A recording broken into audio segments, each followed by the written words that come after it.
Chapter 1. A Warm Seat, a Cold Trip. After 3 long days trying to catch a single salmon in the rivers of Western Ireland, Sinclair Yates was cold, soaked, and defeated.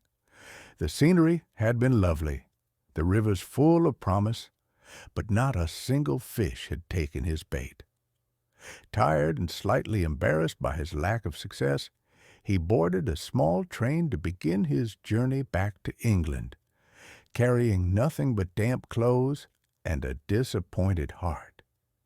At the station, Sinclair found himself waiting in a gloomy little room filled with thick clouds of smoke. Oddly enough, there was no sign of a fire, only the lingering, choking haze of one. He coughed and looked around in confusion. How could there be so much smoke without even a flicker of flame? He stepped out to complain to the station master, a kind-faced Irishman who offered no apology, only a confident explanation. Any chimney in the world would smoke in a southeasterly wind, the man said with a shrug, as if this were simply the law of nature. Yet, in true Irish fashion, the station master wasn't without sympathy. "Come on with me," he offered, and led Sinclair to his private office, where a real fire cracked and hissed, steaming Sinclair's soaked boots and warming his stiff legs. The 2 men talked as the fire worked its magic.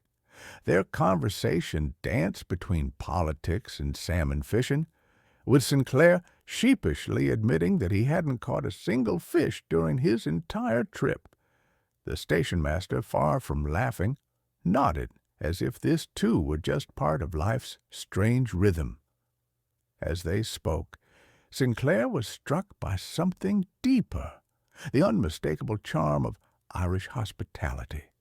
Here was a man who, without hesitation, broke the cold rules of railway service to offer a stranger comfort and warmth. No formality, no distance, just help, given freely. It reminded Sinclair of what he'd heard before. In Ireland, the personal element is everything. When the signal finally came for his train, Sinclair said his goodbyes and stepped into a small, noisy carriage. Rain tapped endlessly on the windows as the countryside blurred past, soaked in April's unseasonal chill.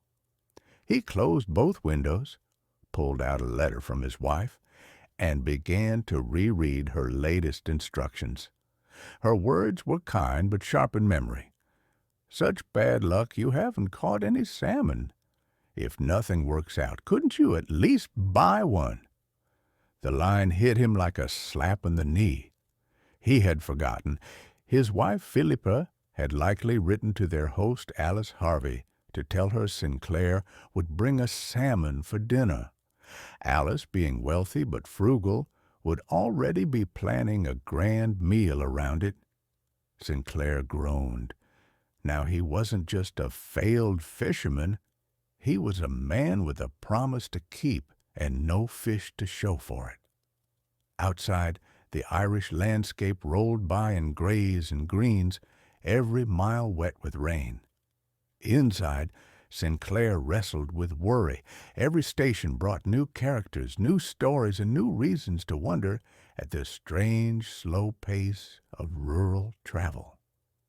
There were newspaper exchanges, cheerful guards sharing gossip with drivers, and endless casual delays.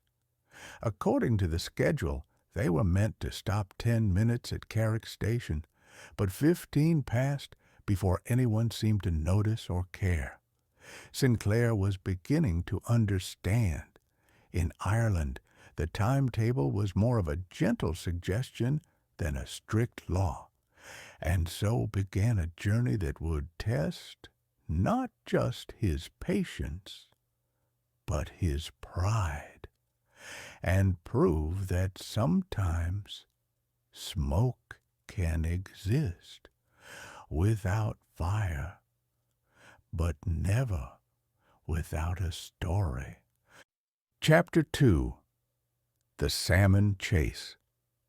The train groaned to a halt at Carrick Station, steam hissing along the soaked platform.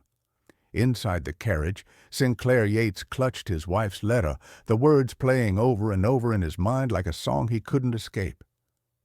"Couldn't you at least buy one?" she had written. A salmon, she meant. A fresh one. For Alice Harvey, the elegant, painfully economical hostess who would count every spoon and sigh over the cost of a cabbage, let alone a missed main course. Sinclair sat bolt upright. He hadn't just forgotten. He had absolutely failed. He'd be walking into Alice's drawing room empty-handed, with nothing but excuses. That wouldn't do. Not for Philippa, not for Alice, and certainly not for his own pride. He leaned out of the window to ask a porter how long they'd be stopping. 10 minutes? 15? The porter laughed like it was a joke. "We'll be here till the driver finishes his tea," he said with a wink, and strolled off. At that very moment, as Sinclair wrestled with guilt and indecision, a man on the platform dropped a parcel. The brown paper burst open, and a salmon, long, glistening, and perfect, rolled out onto the wet stone like a gift from the heavens. Sinclair's eyes widened. He didn't care how, but he needed that fish. In an instant he leapt from the carriage and dashed after the man. "Excuse me, wait!" But the man had already picked it up and turned a corner, vanishing into the drizzle. Breathless and desperate, Sinclair found himself wandering through the crooked lanes behind the station. Smoke curled from chimneys, and chickens wandered freely between muddy carts. That's when he saw her, an elderly woman in a dark shawl, standing beside a battered wooden box filled with wet fish. She had 3, maybe 4, but one stood out immediately, silver, sleek, and still faintly twitching. Without thinking, Sinclair stepped up. "How much for that salmon?" The woman squinted at him. "Which one?" "That one, the big one. How much?" She paused, perhaps sniffing the desperation on him. 3 shillings 6pence. "Done," he said, fumbling for coins with frozen fingers. But just as she was wrapping the fish in old newspaper, a sharp voice broke through the air. "Eliza, what are you doing?" A large man in a wool coat stomped over, frowning at the exchange. "That fish was meant for the priest." Sinclair froze. "It's his Friday dinner," the man growled. "He already paid." "I thought it was this one he wanted," Eliza muttered. The man turned to Sinclair. "You can't have it." "Yes, he can," said Eliza defiantly. "He paid fair. We've others for the priest." Sinclair stood helplessly as the 2 locals argued, their thick accents tangling into something more musical than menacing. Eventually, the man shook his head and walked off, muttering about confusion and divine patience. Eliza handed over the bundle. "You take it now, sir, and don't you lose it." Sinclair thanked her and turned to rush back, only to hear a distant whistle. The train!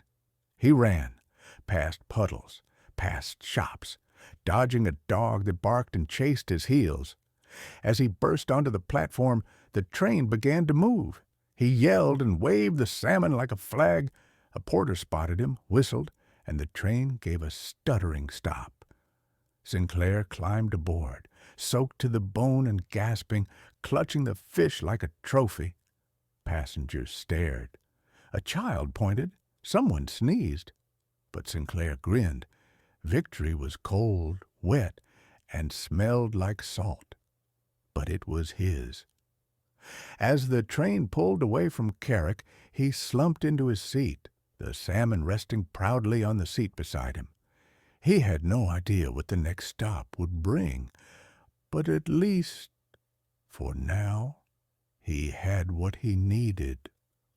Or so he thought. Chapter 3. Lost and Found.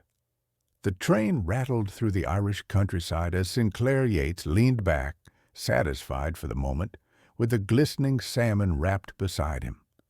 Rain streaked the windows, and clouds pressed low against the sky, giving the world outside a foggy, dreamlike quality. But soon his thoughts turned practical. He had a connection to catch at Ballydor Junction. Timing was tight, and Irish railways, he'd come to understand, were more hopeful than punctual. Then, without warning, the train ground to a halt. There was no station, no platform, just flat, empty fields stretching into the distance, dotted with sleepy sheep and the occasional low stone wall. Sinclair looked around, puzzled. No announcement, no movement, just the quiet hiss of steam and the faint drip of rain. He waited. 5 minutes. 10.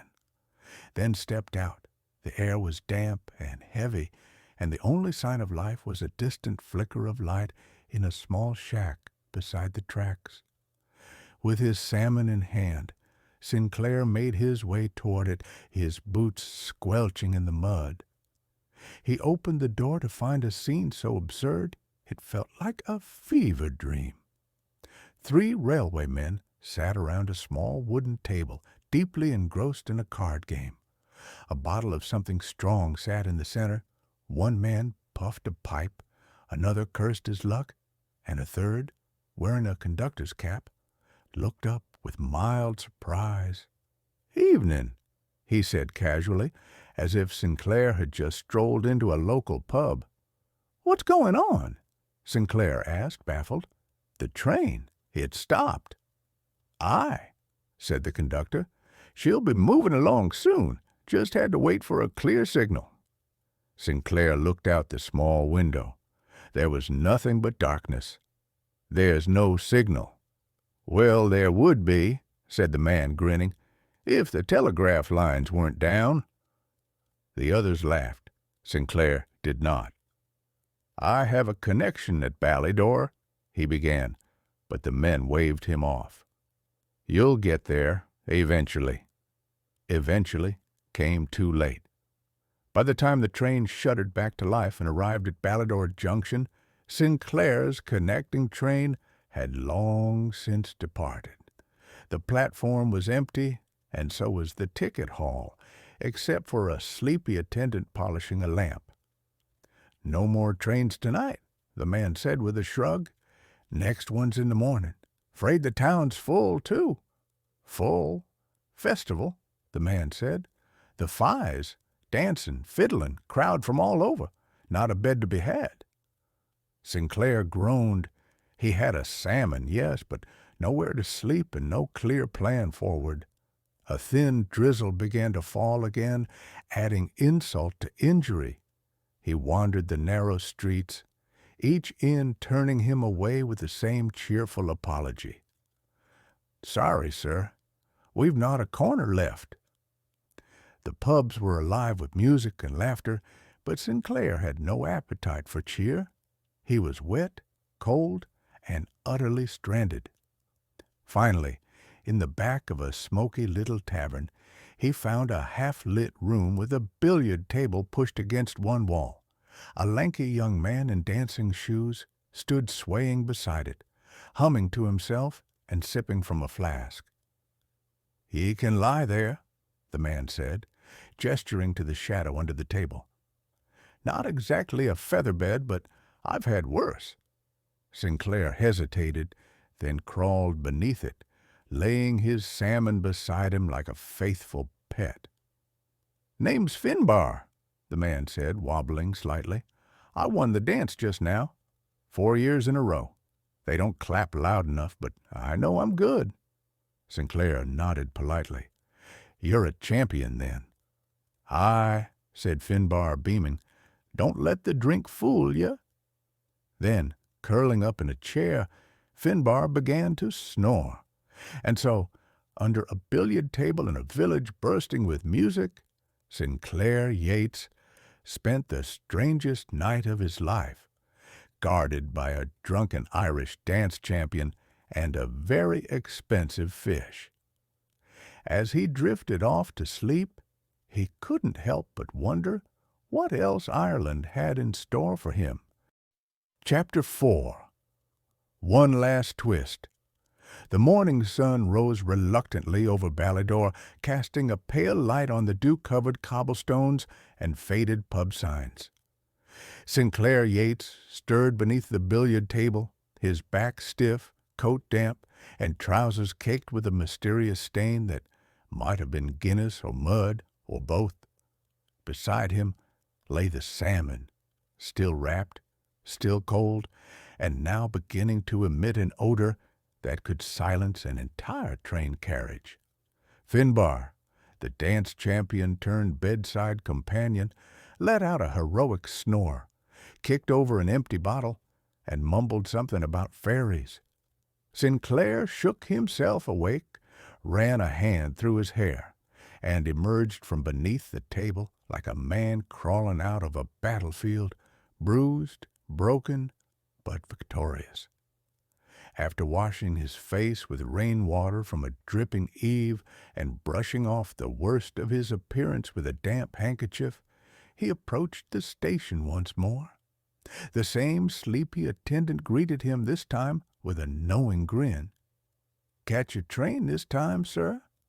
"I better," Sinclair muttered, clutching the fish as if it might try to escape now, too. The journey was mercifully short.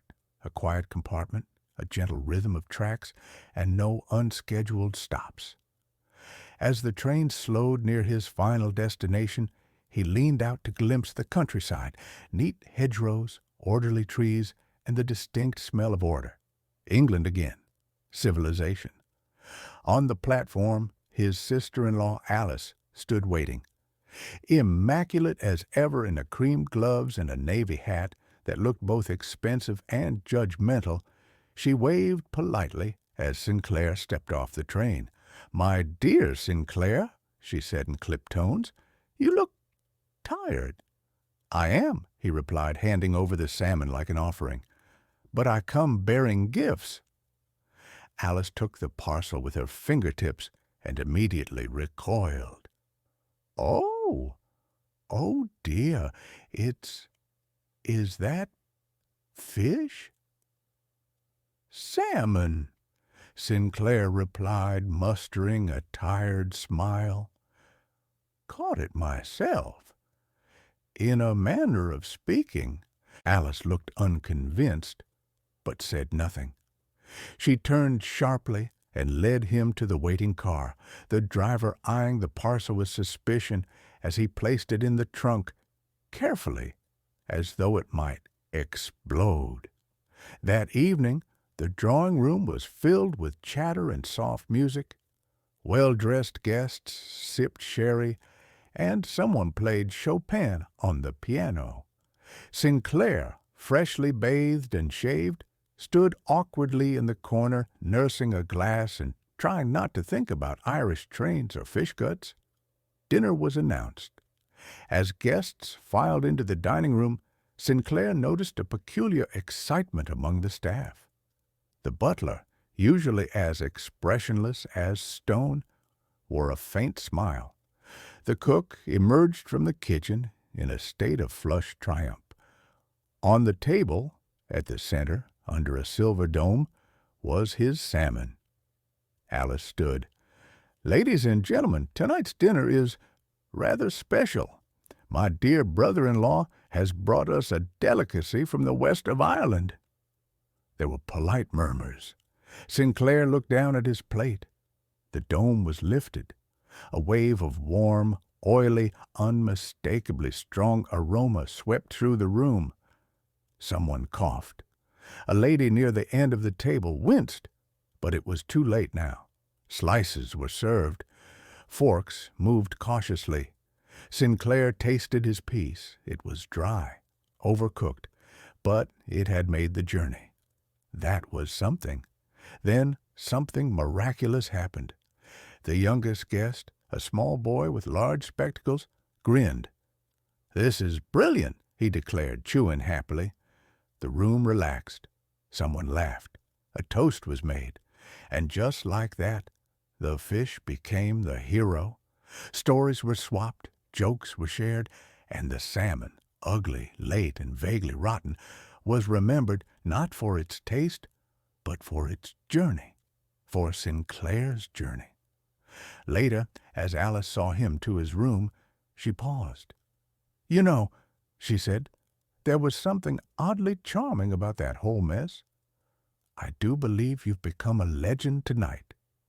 Sinclair smiled faintly. All it took was smoke, confusion, and a fish. She raised an eyebrow. "Next time, just bring wine." As the door clicked shut behind him, Sinclair dropped into bed, exhausted but oddly content. He had endured madness, missteps, and one memorable night beneath a billiard table, but in the end it had all come together. Because sometimes all it takes for a cold trip to turn warm is one smelly stolen salmon.